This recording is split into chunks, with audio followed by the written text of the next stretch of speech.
We take in these live pictures reaching us from Wennington on the outskirts of Greater London, which you can see for yourselves. A major incident has been declared by the London Fire Brigade, not just because of this incident in Wennington, but because of a number of fires starting right across the city, and southern England is in these soaring temperatures. The record temperature for the UK has been broken today, over 40 degrees centigrade. The UK hit that new record, 40.3 to be precise, in Coningsby in Lincolnshire, and a temperature just slightly below that was recorded at Heathrow Airport in West London. But let's concentrate on this conflagration in Wennington in Greater London. More than 100 firefighters are battling this fire there, and a large number of fire appliances as well. It appears to have started, well, some say in grassland, but there are conflicting accounts. It's also been said it may have started in a scrapyard. This is, of course, the outskirts of London. Some reports say it started an explosion in a scrapyard and then has spread to the tinder-dry grassland, setting fields ablaze. And as you can see for yourself, that's a row of garages, it seems, on fire. Several homes also, the previous shot we had for you, several homes have been destroyed and are still burning in the blaze. Also a church, and it seems that there are a number of fires there burning throughout that area. Clearly, firefighters have been able to extinguish some of them, but still a lot of work to do, it seems. Well, let's get the very latest on it all with Jonathan Smith, Assistant Commissioner at the London Fire Brigade, joins us from central London. Very good to talk to you, Mr. Smith. Tell us, first of all, about what we are seeing in Wennington. What are the circumstances? How many resources are deployed there by the London Fire Brigade, and what is the situation? So, as you can see from the pictures, the situation is currently being brought under control. At its height, we had approximately 100 firefighters on scene. The situation remains very dynamic. It's obviously spread out over a wide area. The conditions that our fire crews are operating in are extremely arduous because of the temperatures that we're currently facing. This was one incident amongst many that London fire crews have been facing throughout today, which was the reason we declared a major incident earlier this afternoon. We were dealing with not only this incident in Wennington, but a substantial incident near Upminster. And across the capital, we've been dealing with a number of grassland and woodland type fires that have been started as a result of the particular heat wave that we're facing at the moment, and the fact that the ground is so tinderbox dry. So our resources today have been under significant pressure, which was part of the reason for declaring the major incident earlier today. What I should say, though, to provide reassurance, is that the London Fire Brigade is still responding to emergency calls, but we would ask that when people are requiring the London Fire Brigade, it is for life-threatening emergencies and fire situations. Our resources are being deployed dynamically across the capital as we speak to bring these incidents under control. And we would ask, actually, that people moderate their behaviour over the course of the next 12 to 24 hours in particular, by not having things like barbecues out in parkland and woodland, by making sure that cigarettes are extinguished properly, by making sure that rubbish and broken glass in particular is not left lying around, which can cause a spark and trigger wildfire. We have been under significant pressure today, but I'd just like to pay testament to our firefighters, officers and control staff who have worked extremely hard today to make sure that the resources of the London Fire Brigade have been able to bring these incidents under control in partnership with our emergency services in the Metropolitan Police and the London Ambulance Service. And Assistant Commissioner, could I ask you, in addition to what you mentioned there about what the public can do, could I add in perhaps if they spot even a small blaze, some smouldering going on in a piece of grass? It may seem trivial at that point, but would it be worth reporting on the basis that, given how tinder dry, given the conditions that you describe, that could easily spread? No, that's absolutely right. So it's really, really important that people call 999 and ask for the fire brigade when they do see any fires, however small they may be, because as a result of the temperatures that we've seen over the last week, and in particular the last 2 days, the ground is extremely dry and acts like a tinderbox. So even a small fire will develop very, very quickly if it's not tackled effectively and efficiently in its early stages. We would also say to people that they don't try and tackle fires themselves.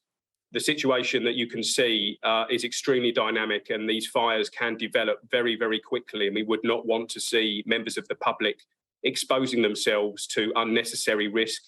The London Fire Brigade and other fire and rescue services across the UK have very well trained, very well prepared and very well equipped firefighters to deal with these incidents. So we would urge the public not to try and take them on themselves, but to make sure that they call us at the earliest opportunity, because the earlier we get that information, the earlier we can mobilise and the earlier we can bring these incidents under control.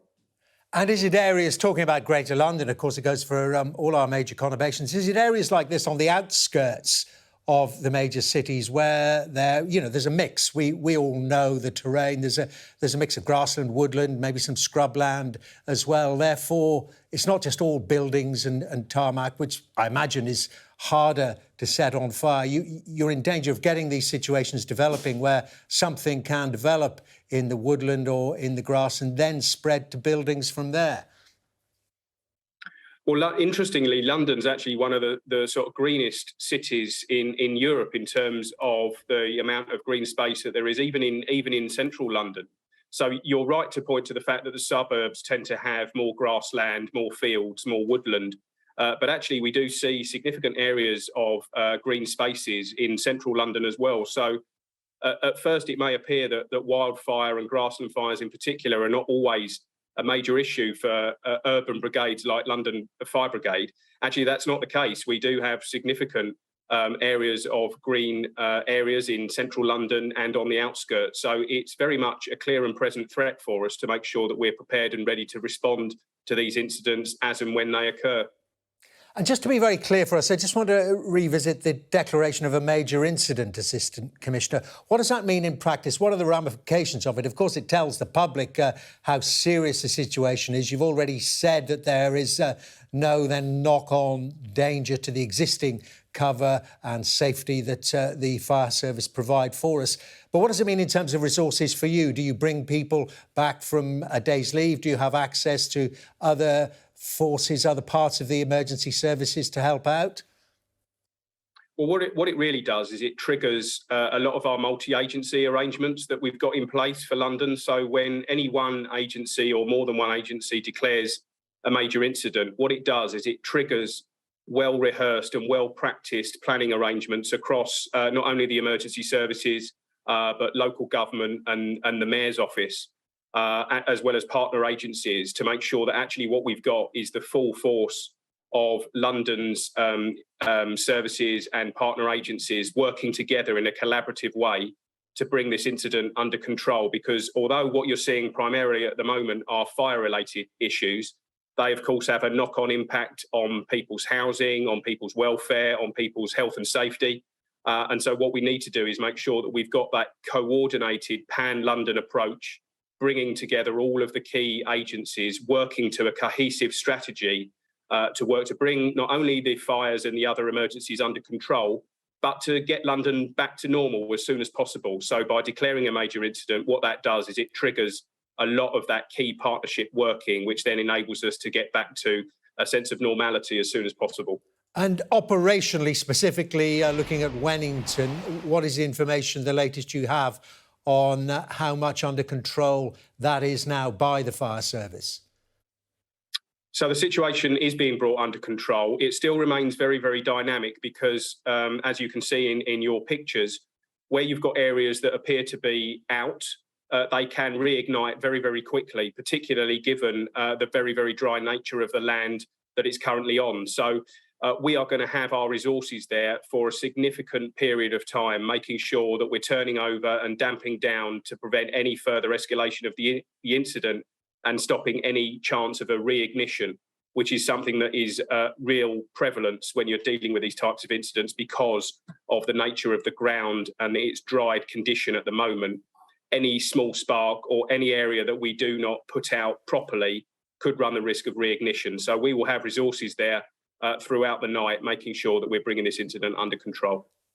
And what you've been describing to us then, Assistant Commissioner, is, I suppose, resilience in action. This is an incident which clearly you don't know where it's going to happen, but given the circumstances, given the forecast you were looking at, given the training and the coordination you've described to us between a variety of emergency services, this is something that you've been well prepared for and been able to respond to very quickly.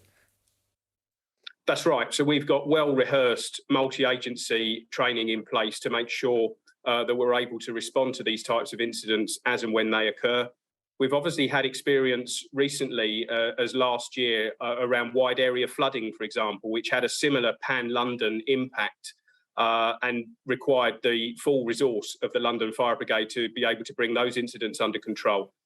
These climate-related challenges that we know we are now facing are things that we are properly putting into our longer-term strategic planning to make sure that the brigade is as resourced and as prepared as it possibly can be to deal with these incidents as and when they occur. But the position that London finds itself in is that we have got well-rehearsed, well-practiced, multi-agency plans in place to deal with exactly this type of challenge when it's actually pan-London. And actually that's been brought to bear throughout today. And as I say, I would just once again put credit towards our firefighters and officers and control staff and emergency service partners who have worked incredibly hard in extremely arduous conditions to bring these incidents under control. And Mr. Swift, what is the latest on the people involved in this incident in Wellington? We could see at least 6 rather large houses in a row, virtually destroyed. Certainly the roof's gone and been hosed down by the fire service. Are there any reports of any casualties, or has everyone either been out or got out safely? So we've not had formal reports on the number of casualties come through yet, because as you can see, this still remains a very dynamic incident. So we're still waiting on the latest information as far as casualty numbers are concerned. What I can say is that we've got significant resource at the scene and bringing this incident under control as quickly as possible. But obviously this will be subject to significant investigation to try and ascertain the cause of the fire. But at the moment, I'm unable to comment on any potential casualties. Well, thank you for that. It's going to be a long night, though, isn't it? It's going to be a long week. It's going to be a long summer. How you talk about the preparedness, but the resources you have to deploy, how long can they keep it up for? Well, as I say, we've got well-rehearsed plans in place. We've got relief arrangements in place. So our crews who will be coming on to the night shift in a couple of hours' time will be getting ready and prepared so that they can take over from crews on who have been operating throughout today. And that will continue throughout the week. We've got proper plans in place. We understand that this is a long-term challenge that we need to face. But because of those plans, because of the training that we've got, and because of our ability to coordinate our response across the capital, we're confident that we're able to bring these incidents under control and then to make sure we've got the resources available for what will continue to be a very challenging week for us. Assistant Commissioner Jonathan Swift, very reassuring talking to you, very informative, of course. Thank you very much indeed. We know you've got an awful lot to deal with. Thank you very much indeed for sparing the time to talk to us on Sky News.